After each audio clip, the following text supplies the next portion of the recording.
Hello， 大家好，我是 Janet， 欢迎来到我的频道。今天这个视频呢，我们来一起开箱我在2020年买的第一只包包。那在正式开箱之前呢，因为这支视频将会在春节的期间上传，所以在这里就先祝大家新春快乐，鼠年大吉。然后在新的一年里呢，有数不尽的欢乐，数不尽的好运气。那我们现在就正式开始开箱吧。那这个是呢，我在前一阵过生日的时候给自己买的一个生日礼物，它是一个菜篮子 Picotin。打开了，哎，这号怎么记得啊？这样记得。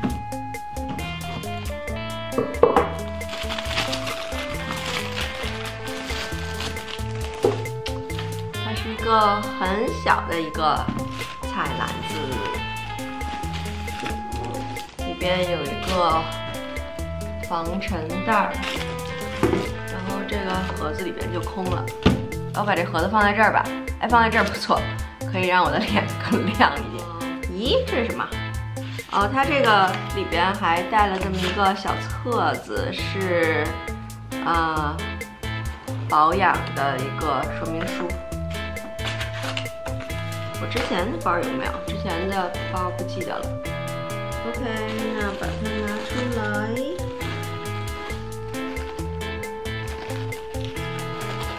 买的是一个 Picotin 的18厘米的一个 size， 然后它的颜色呢是大象灰 E-taupe 这个颜色，然后它的金属件是金色的。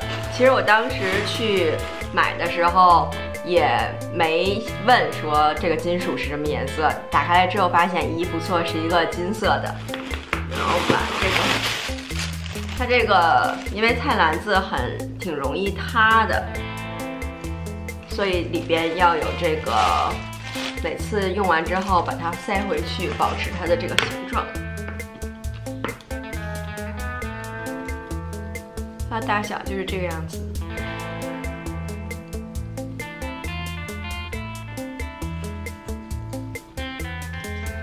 然后它这个全名叫 Picotin Lock 嘛，所以它里边是带有一个小锁的，然后还配了2把钥匙。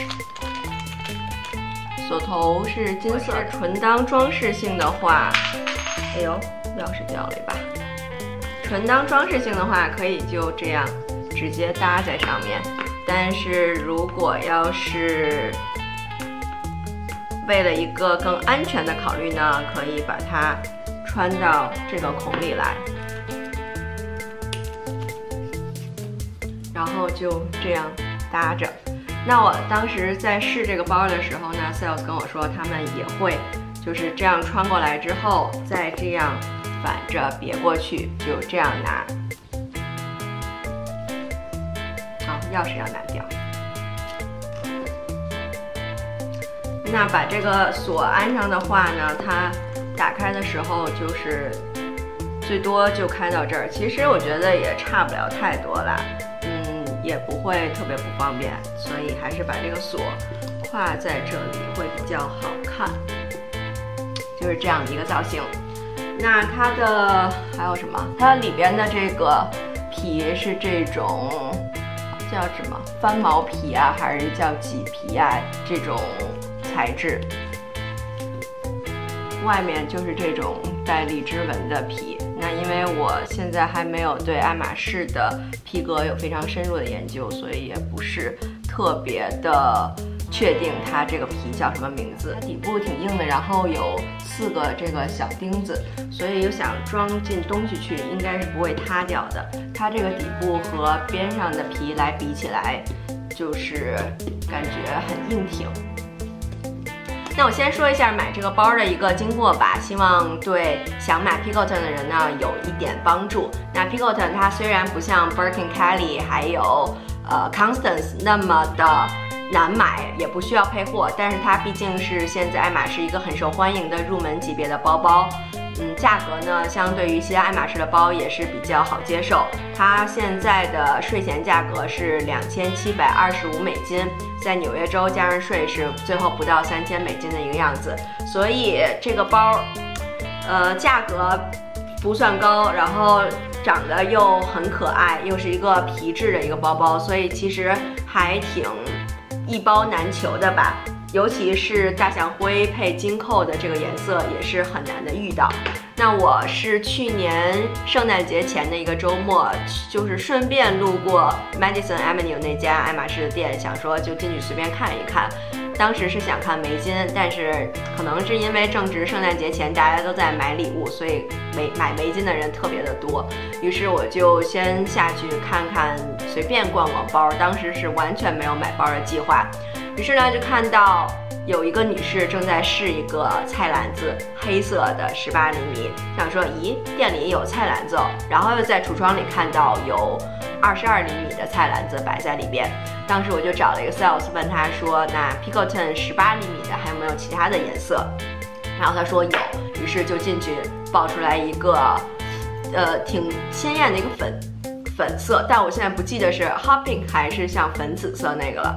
当时我试了一下，觉得这个样式还有大小我都还挺满意的，然后就问他说，那有没有更中性 neutral 一点的颜色？毕竟是想更百搭一点嘛。他说有一个灰色，我说灰色不错，我可以看一下嘛。他就进去了。当时我想说，不会这么幸运吧？就在店里 walk in 买到了灰色。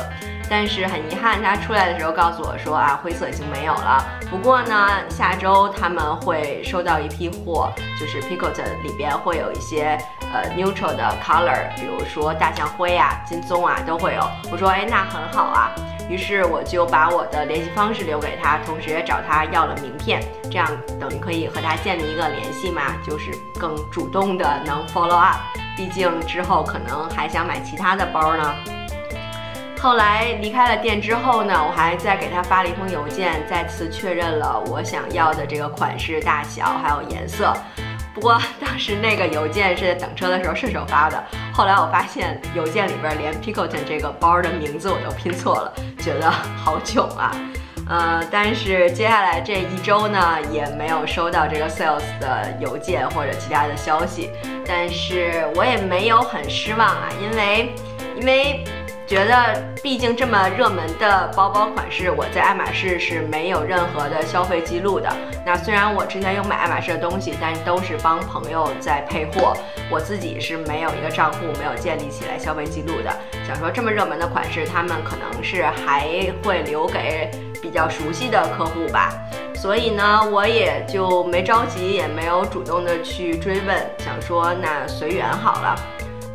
后来过了不到1个月，大概3周多的样子，在我生日的当天，我很意外的收到了这个 sales 的邮件，跟我说他们来了一批 Picoton， 里边还有 neutral colors， 问我是不是还感兴趣。那我当时还挺激动的，想说在我生日这一天，那简直就是必买啊。后来我问他，那你能先告诉我有什么颜色吗？然后他跟我讲，当时有这个大象灰，有金棕色，还有像深蓝、宝石蓝、黑色，好像还有个巧克力色，最后还有一个红色之类的。那我一看到大象灰和金棕色两个，然后眼睛就亮了，跟他说我对这2个颜色感兴趣。但是很快的，他回我邮件说，金棕色已经没有了，我帮你预留了大象灰。其实我当时已经基本上决定买大象灰的这个颜色了。一个是我棕色的包其实挺多的，虽然没有爱马仕这个金棕色的颜色，但是像这种类似水桶的包包啊，像我已经有 Marni 那个包是棕色，包括 LV 的小水桶，虽然形状差很远，但也是一个桶包，也是棕色系的。那我想说，其实我当时心里是更倾向于大象灰的这个颜色，我觉得是很别致的一个，像是爱马仕特有的这么一个颜色，在其他的这个包包里边，其他的品牌里边是比较少见的这个颜色。然后下班之后呢，我就很高兴的去买包啦。当时虽然我的这个 sales 他已经下班了，但是他还是安排了他的同事来帮我一起选购。最后呢，就是买到了这个包。所以说了这么多呢，其实总结下来想说的就3点，就是对于刚开始想买爱马仕包包，特别是想买菜篮子这一款，但是还没有和 sales 建立起一个比较熟悉的关系的朋友，首先想买这个 Picoton 的话 ，Walk-in 是可以买到的，甚至可以买到比较热门的、比较中性，就是说不一定是很奇奇怪怪的那些很鲜艳、不好驾驭的颜色，有一些中性的颜色也是可以 Walk-in 买到的。那即使没有你想要的颜色，也可以给 Sales 留下你的联系方式，然后告诉他你想要什么，然后请他有货的时候会联系你。第三就是买 Picoton 是不需要有任何的消费记录，也不需要配货的。那就这个包包的购买过程就说这么多，接下来我们看一下它的容量吧。这个包这样放着还挺塌的，可以看到，这样放着就是这样一个塌的形状。平时这样手拎或者挎在胳膊上还是挺可爱的，但是它就是没有一个肩带儿，所以不能挎在肩上，不能解放双手。那现在我去拿一些我日常用的东西，我们看看把这个包东西到底能装多少，然后装上去是一个什么样子。那我现在拿了几样东西，我们大概来看一下它的容量吧，就不做像 What's in my bag 那种测评了。先来看看这么大的长钱包能不能放进去。也是可以放的，但是就是有点在这儿支棱着。横着放的话，那竖着放呢，就是这样的一个大小，倒是也能放进去。但是如果把这个扣再扣上，这个包的形状就不好看了。所以我带这个包出门的话，应该还是会带小卡包，直接把它丢进去。还有钥匙包，对，我还在用这个钥匙包，还有像纸巾。手机这些而且这个包可以看到它放下去下面是不会塌的，像 LV 的那个 Speedy 下面就是没有这个这么硬，把东西放进去它是会塌掉的。接下来就是化妆包，这个化妆包其实呢这么扔进去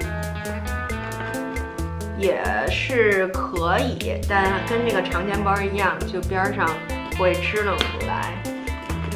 但是从这个容量上来看呢，把一些东西放进去是没有问题的。那挑几样吧，就粉饼和口红吧。那看看把东西放进去之后，拿的话也很好拿。就是即便中间的这个带子还有锁绑在上面，拿东西完全的不费劲。所以这个就是这个包的样子。另外还想说的是，我没有给这个包配推力。一个是我觉得配上推力那个丝巾绑个蝴蝶结呢，有一点，我个人认为有一点太 lady 了。但是这个包呢，就是更可爱一点嘛。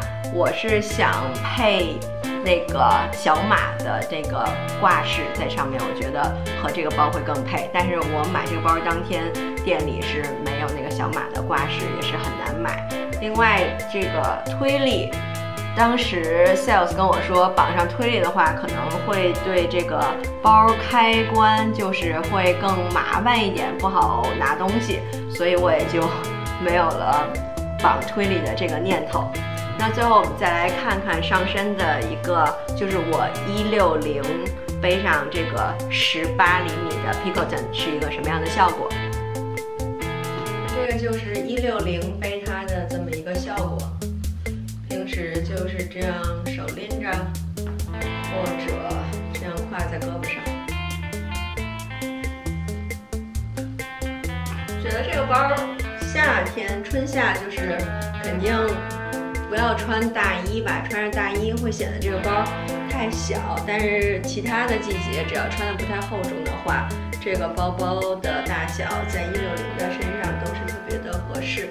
我觉得它的这个容量也是够了。刚才看到装了这么多东西，都能装下日常所需的。以上就是这个 Picoton 18的一个开箱，还有简短的测评，希望对你们有所帮助。那今天的视频就到这里了，希望新的一年里大家都能交好运，买到自己心仪的包包。那我们下期视频再见，拜拜。